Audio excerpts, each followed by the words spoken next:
Hello and welcome to another selection of the hottest Q&As Reddit has to offer. I am Senator Bernie Sanders. Ask me anything. You smoke weed? When I was a young man, I did smoke marijuana on several occasions. For me, the result was a lot of coughing. Having said that, I strongly believe that we should move toward the legalization of marijuana because that issue is an integral part of our failed criminal justice system. Today in America, we have more people in jail than any other country, and there are millions of Americans who have police records because they were arrested for possessing marijuana. And when that happens, it can be harder to get a job or an apartment. If we are serious about criminal justice reform in this country, we must move towards the legalization of marijuana, and that is something I'll fight for. Bernie, how can we stop the war in Yemen? Why do we continue to operate on friendly terms with Saudi Arabia? Why don't we try to actually engage in a healthy relationship with Iran? This is a very important question and an issue I've been working very hard on for the last year. In fact, a resolution I brought the Senate floor with Senators Lee and Murphy called for ending in the war in Yemen. That war is an unbelievable and horrific humanitarian disaster. That country is facing a cholera epidemic and widespread famine. We should not be allied with a dictatorship like Saudi Arabia who is leading the effort in that war. Further, in my view, that war is unconstitutional because Congress, which has the war-making authority in our form of government, has not authorized it. Let's get out of Yemen as soon as possible and help bring humanitarian help to that struggling country. Saudi Arabia is a brutal dictatorship which does not tolerate dissent, which treats women as third-class citizens, and which is run by a handful of multi-billionaires. I strongly condemn Trump's affection for the rulers of Saudi Arabia, and if we are to avoid a never-ending war in that part of the world, it is imperative that we develop an even-handed policy toward Iran and Saudi Arabia. Do you believe there should be more citizen involvement in government or just the opposite? Also, what do you think of the current education system in the U.S.? I think we need to make a lot of improvements. We have got to appreciate the young people of this country are the future of America. That means ending the absurdity that in the wealthiest country in the history of the world, we have the highest rate of childhood poverty of almost any major country on earth. Children cannot learn if they're hungry or homeless or if their families are struggling with drug addiction. Further, we have got to respect educators in this country and make sure that we attract the best and brightest to the teaching profession by paying our teachers good wages and providing them with good working conditions. Unbelievably, in America today, there are states like Oklahoma and Colorado where kids are going to school 4 days a week because of budgetary constraints. How insane is that? Further, we need to move toward universal, affordable childhood pre-K. The bottom line is, instead of giving tax breaks to billionaires and large corporations, we need to fund our schools and respect educators. In your opinion, what is the most pressing issue facing our generation today? In my view, the younger generation is the most progressive generation in the history of our country. They are leaders in the fight against sexism, racism, homophobia, religious bigotry, and discrimination. They also understand, even though Trump does not, that climate change is very real and has to be addressed. This younger generation will have a lower standard of living than their parents if we don't turn the economy around and create jobs that pay decent wages.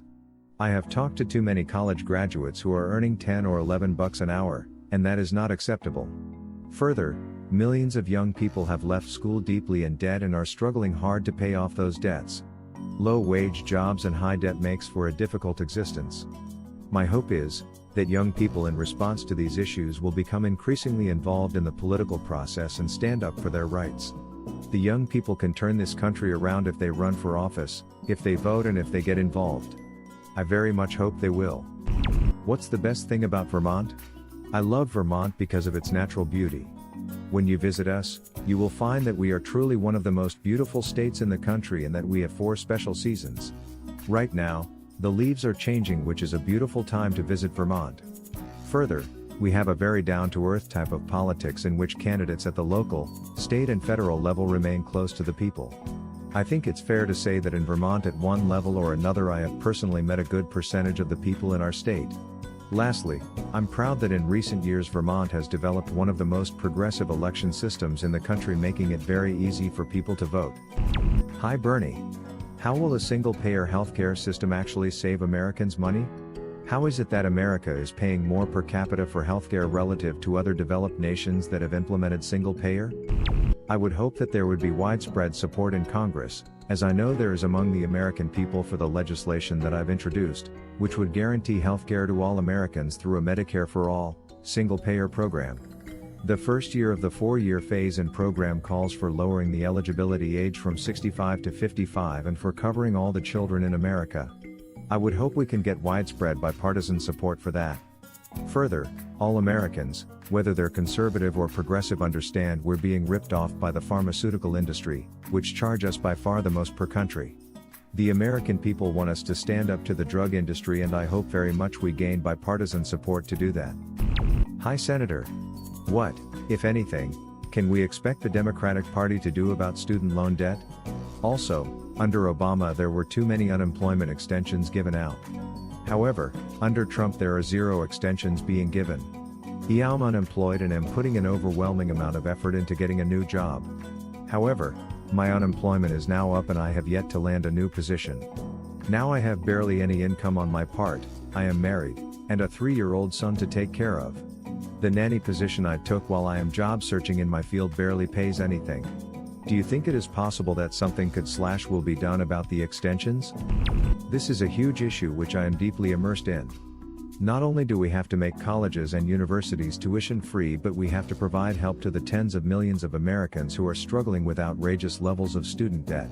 Right now, there are millions of Americans who have $50,000 or $100,000 of debt and struggle to pay the debt, often at high interest rates. If Trump and his Republican colleagues can provide $1 trillion in tax breaks to the top 1%, we can make public colleges and universities tuition free and substantially lower the burden of student debt on millions of Americans. If you could replicate the USA's economics on another country's economics, which country would it be? I think there is a great deal to learn from many countries around the world, especially Scandinavian countries. These countries, Denmark, Norway, Finland, Sweden, provide healthcare to all people as a right, have excellent universal child care programs, and make higher education available to all their young people at no or little cost. Further, they have been aggressive in taking on climate change and moving towards sustainable energy. These countries understand it's important to have a government that works for all of their people, not just the people on top, and that's a lesson we must learn for our country. Thanks for this, AmA Senator. If Democrats take control of the Senate or the House after the midterms, what is the first piece of legislation or issue you like to work on? If Democrats take control of the House or the Senate, we must move to raise the minimum wage to $15 an hour. We must immediately lower prescription drug costs in this country, and we must work aggressively towards Medicare for all. We also have to take on Trump in transforming our energy system away from fossil fuel toward energy efficiency and sustainable energy as we combat the great threat of climate change. What can we do to prevent climate change from killing humanity? It is incomprehensible to me that we have a president who is not only a racist, sexist, homophobe, xenophobe and religious bigot, but a president who rejects science. The debate over climate change is over.